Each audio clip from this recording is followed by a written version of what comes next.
Hello, my co-hosts. Hope you're all doing well. I'm your host, Senpai, and welcome to another episode of Prehistoric Kingdom Speed Builds. And today, we're building Plateosaurus Falls. And for this particular build, I'm going to try to recreate the scene from Walking With Dinosaurs with the Plateosaurus walking along the waterfall. This isn't an original idea. Evolution Squared did it on her channel. I personally haven't seen it because I want to get my own idea for this enclosure. So I don't know how similar or dissimilar this is going to be. All I know is I want a waterfall. That's basically it. So we're just going to start off with basically what we've done before. We're going to use the path to outline where I want the fence to be, and then use the fence to, create the border that we need. I go through this several times, right? I do this multiple times because either one, the shape doesn't look right, or two, the enclosure is just too big. Like Plateosaurus, despite the numbers that it needs for a maximum suggested population, it doesn't need that much space in comparison to some of the larger dinosaurs. I mean, I guess it's because the maximum population requires more space, but that totally makes sense. So the population we're going to go with is obviously what it suggests, 1 male and 6 females. I know, right? Lucky bastard. So once I'm satisfied with the shape, even though I'm not, I clearly am not, I'll go back and change this once I realize, there's a lot less space that's needed. I then make the Plateosaurus. And of course, I choose either the biggest or the most colorful males from the group. Because males are typically more brightly colored than females when in nature. So that's kind of what I went with. And then it was time to select the females. I didn't really care which ones I had. All I know is that this guy needed a harem. Like that one dude from Dinosaur Revolution. I think you know which one I'm talking about, the Glacialosaurus. And then it was time to place down some sand. I wanted to do a Ceratosaurus sort of looking enclosure like the one in Prehistoric Planet, but honestly, I'm not happy with how this originally looked, and I'm glad I changed it. And then it was time for the important sort of feature in the enclosure, the big old waterfall that I was going to put in. I raised the terrain, smoothed out the rough edges, and then it was time to place down the water. And again, I must stress, I will always choose having a water feature in my enclosure than having a water bowl, even if the animal in question doesn't need, actual bodies of water in its enclosure. I will insist upon having water features. So once I have the water I need, it's time to place the Plateosaurus up on the ledge, just to get us to the scale of the build. Put a feeder there, because that's obviously where I want the Plateosaurus to eat from. And then it's time to paint the rock terrain, so I know where I'm going to put the rock down. And of course, to make the bottom of the water nice and such.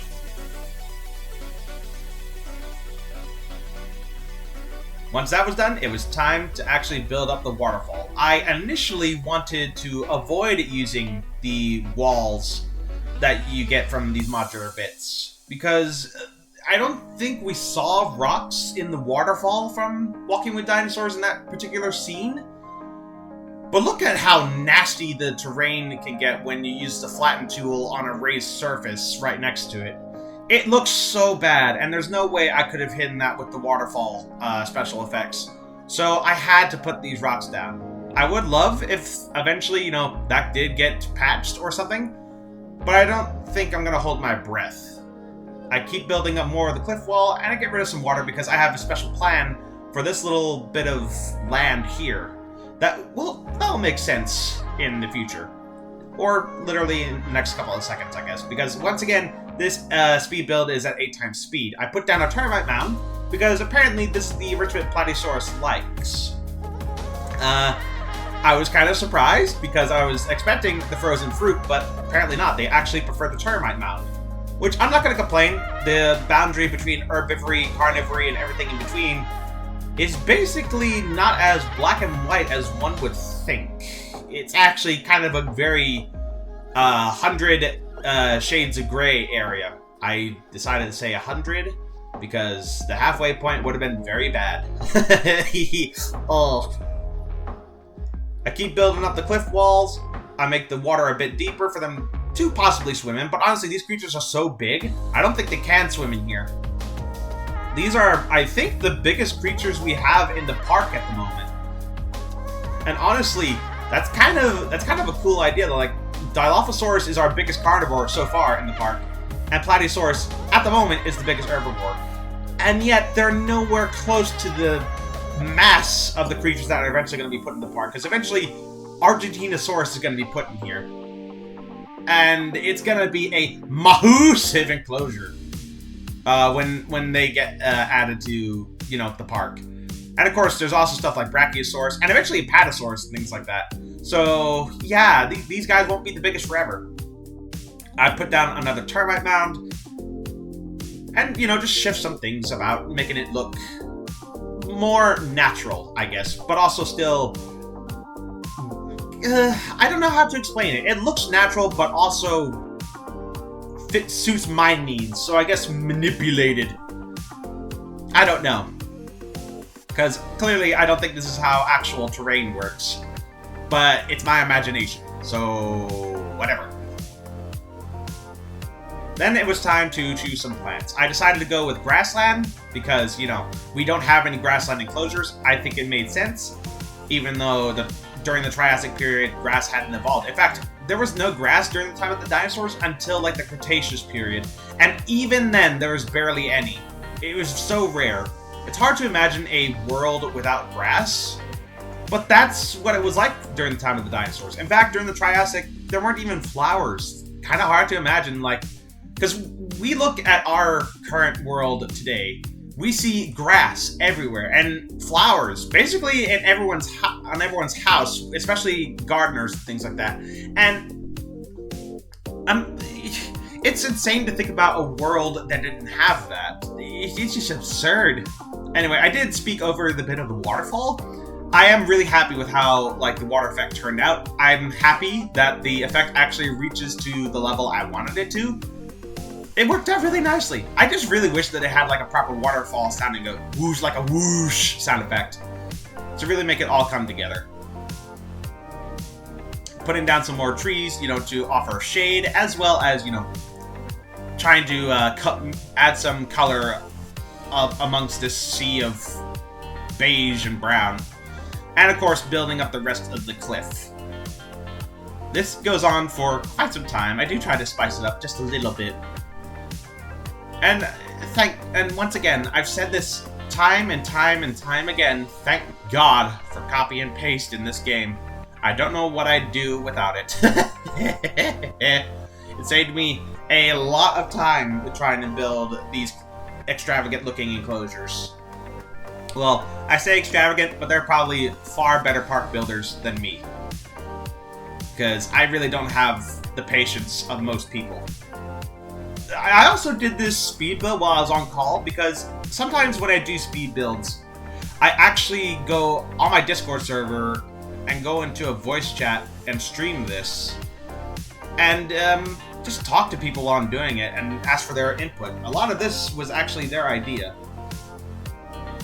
One of the things I decided to change was this sand. I decided, you know what, this crackly dirt-looking terrain looks so much nicer. So I'm just going to replace all that sand with this. Because we have a sandy enclosure, the Velociraptor pit, and the Protoceratops enclosure too. So why not have just dirt, just cracked up desert dirt? It looks so nice. Absolutely beautiful. But of course, it does look a bit bland at the moment, but just wait. I promise you it will get better.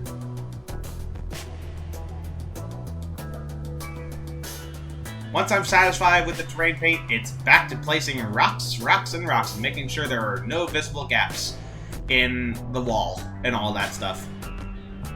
You know, because even though I covered a majority of the spots, there are still some areas that have a little bit of a blemish. I decided to take the prefab sort of tent that already exists as an animal shelter because I'm too lazy to come up with one of my own. I'm not that good at building man-made structures. I'm more concerned about building like natural sort of looking enclosures. For example, this mud path that I'm adding here is meant to replicate, you know, a path that's been traveled. Hippos often travel down these paths when they graze. In fact, if you walk in the same spot for a long period of time, over time, that grass and plant is going to go away and just make a whole path of dirt where there was once vegetation. So it would make sense for me to put something down like this. Something down like this. Wow.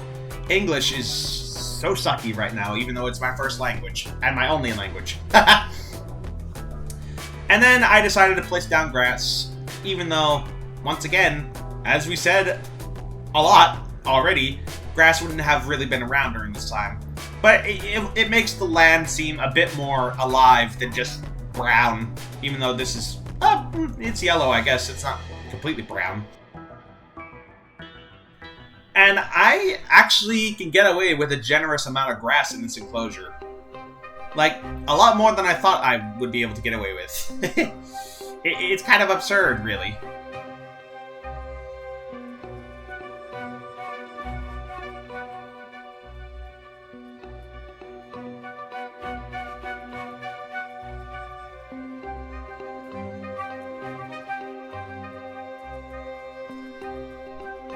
It's time to put some mud around the pen, and I noticed that the actual shelter is a bit too small because big boy Wolfgang there can't exactly squeeze through, even though the tent should physically, like, be able to be pushed back by his head. It's a big animal. It's a heavy animal. He should be able to push it. But obviously, I do make the accommodations and make it bigger. I don't think I actually do it during the speed build, but there is that.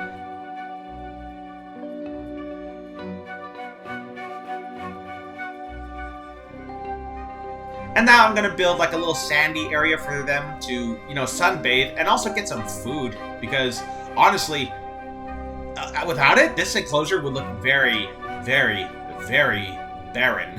And very boring, too, honestly. The more feeding stations that you place around, the more chances of the dinosaurs moving around. So, honestly, yeah, if you want them all to explore, like, multiple parts of the enclosure instead of just the same old spots, just strategically put down the things they need. Once I got the sandy path, it was time to put down some more of that mud. Needs more mud. That's what they say in Distractable, I guess. Because as well as talking with friends, like, whenever they weren't around, I was also, like, listening to Spotify, and I have some podcasts I listen to on there. Time to put down some more trees. And then I decided to put down some green grass, because, you know, again, it's a whole sea of browns and yellows, so I want to add a little bit of color in the sandy spot at least. Add some more mud and some grass, you know, as a likely path of the Plateosaurus would travel, I would assume. And once that was done, it was time to add some more lovely, lovely trees. It's a very repetitive process. And then I repeat the process all over again by putting down a hill where the Plateosaurus would come up and eat from. Again, very repetitive, and it basically followed the same steps as before. Put some, you know, make it hilly, but also, you know, rocky by placing down, like, these cliff rocks. Kind of helpful to have these around. It's like a little ledge. I don't really like using hills all that much in my enclosure, because I don't really know what to do with them, so I just make them into, like, little rock sort of wall things. I don't know. It's just a pet peeve of mine that I just don't really like hills, because they're so uninteresting and boring. To me, anyway. Because I don't really know how to explain it. It's just who I am as a person. I mean, I randomly put hills in my enclosure, but I don't really do anything with them. I just put them down after I put down all the things I need, like plants and stuff like that. I don't know. Have any of you seen a good hill recently? Like, seriously, if you know any good hills to draw inspiration from, do let me know. I could use some inspiration, I guess. I'm not closed to the idea of it all. And then once I realized the enclosure was actually pretty big for them, I decided to resize it, you know, because hello, I don't need that much space and all that stuff. And of course, I had to accommodate for the shrinkage, which means deleting some of the water and also a lot of the excess grass, you know, to suit their needs. Because I do have animal welfare on. I know there are people that say, you know, turn it off, it's sandbox, have fun with it. But I like having more fun when... I feel like it's more fun when you actually listen to the animals' requirements. The humans, not so much. They can all just be sad little people. The dinosaurs is what we really care about. For the guests, they're just numbers on a spreadsheet, as Owen Grady once said. I mean, I do care about the guests, like for their safety and stuff, but also money. Even though money is not really a problem, because Sandbox, I have infinite funds, so they're not really necessary.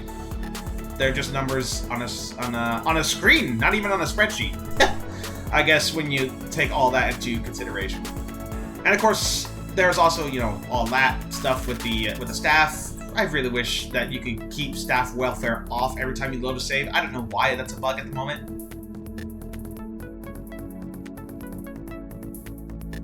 Anyway, I finished up the enclosure by adding some more trees and grass wherever I feel like the space was needed. And I put down a feeder in the back, you know, give the Plateosaurus some incentive to come back through there. I've never seen them go here, but I'm sure at some point they do. Because even in the less frequently visited spots, they still eventually come over when there's something they want there.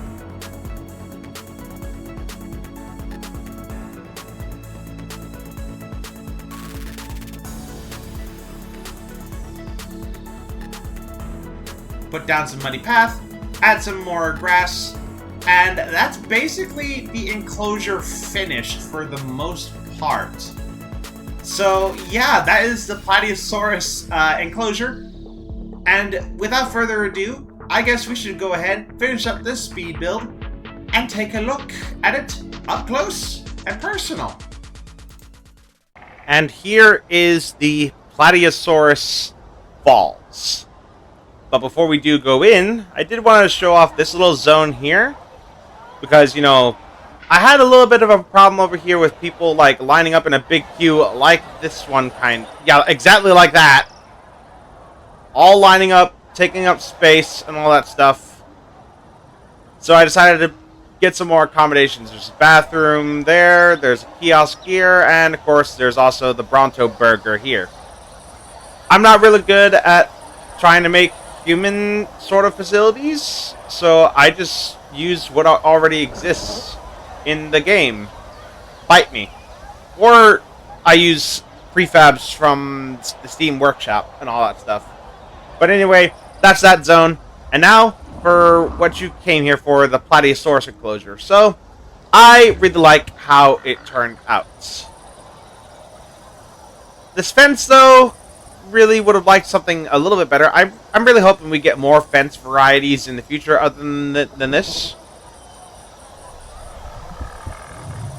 Because the ones that I have in mind, like the ones that I would like to have, don't really match this, don't really work. Or whatever. There are fences in there I want, okay? That's all you need to know. If I can frickin' speak English. But anyway, I think it came out really nicely, this enclosure. We have, you know, all these Plateosaurs here. This one, Amelia, I think she's coming over just to... Oh no, she's just wandering. She's not really hungry or anything. But yeah, we have all these dirt paths here that lead up to the food. Then past that, around the water where they come to drink from the falls. We have two Plateosaurus here, actually eating from the termite mound. This one is unfortunately stuck, so let me help her out a little bit. And she's immediately turning around. Or is she? No, never mind. But yeah, these guys are using the termite feeder. What are your names? We have Beat and Marley. Marl? Is that your name? I don't know, dude. Yeah, they're just feasting away on that. Then we got Dorothea? Jesus Christ, what kind of names are these? So strange. Yeah, I really like, you know, the paths that I made for them to walk on. They don't use them, but... Well, they do use them, it's just... They are animals, they are gonna do what they're gonna do. It's kind of impossible to map out everywhere they're gonna go. But I think it's serviceable. Of course, we have a little shelter for them to escape from the sun and all that. Our boy Wolfgang is here, you know, taking advantage of that. And look how big this guy is. Like, he's basically taller than the fence. Ah, that would have made for a cool shot there. I don't know about you guys. Yeah, he's taller than the fence. Let's hope no one is dumb enough to actually climb in there. And of course, we have the signature waterfall, which, oh god, it's so pretty. I really love how this turned out. Oh, you know what this looks like? This looks like the that one shot from Madagascar, I think? Madagascar 2? I don't know. It gives off more of that vibe than Walking with Dinosaurs, but still, I did my best with what I was able to. And there you have it, folks. That is the Plateosaurus Falls. It goes without saying, I'm really happy with this enclosure, and we will be building an enclosure for the smaller species at some point. But I do have something in mind for that. I just want to wait for, you know, for more Triassic creatures, if that's on the cards for Prehistoric Kingdom. Now, I mentioned in the previous video that the next enclosure after this would be Spinosaurus, but then I remembered there's one other animal that was added with these guys, and that was the Leelinosaura. And, of course, new animals are going to take priority, so we're going to build a Leelinosaura enclosure. I don't know where, either here or here. But either way, we got a Leelinosaurus enclosure to build before then. Then, after that, we'll do Spinosaurus. I'm thinking about putting the Spinosaurus enclosure around here. You know, take advantage of the fact that we have a naturally occurring river right here. I'm not sure if the fences will work, though. That's the thing. No, they will. They actually will. Look at that. Will it place, though? Yes! They will. They will place perfectly into the water. So yeah, I think that works. So yeah, that's it for today's video. If you enjoyed it and you want to see more Prehistoric Kingdom speed builds, leave a like, subscribe today, hit that notification bell so you don't miss anything new. All of my links are in the link tree in the description down below. And until next time, this is Tyrannosaurus signing off. Alright then, take care now. Bye-bye then.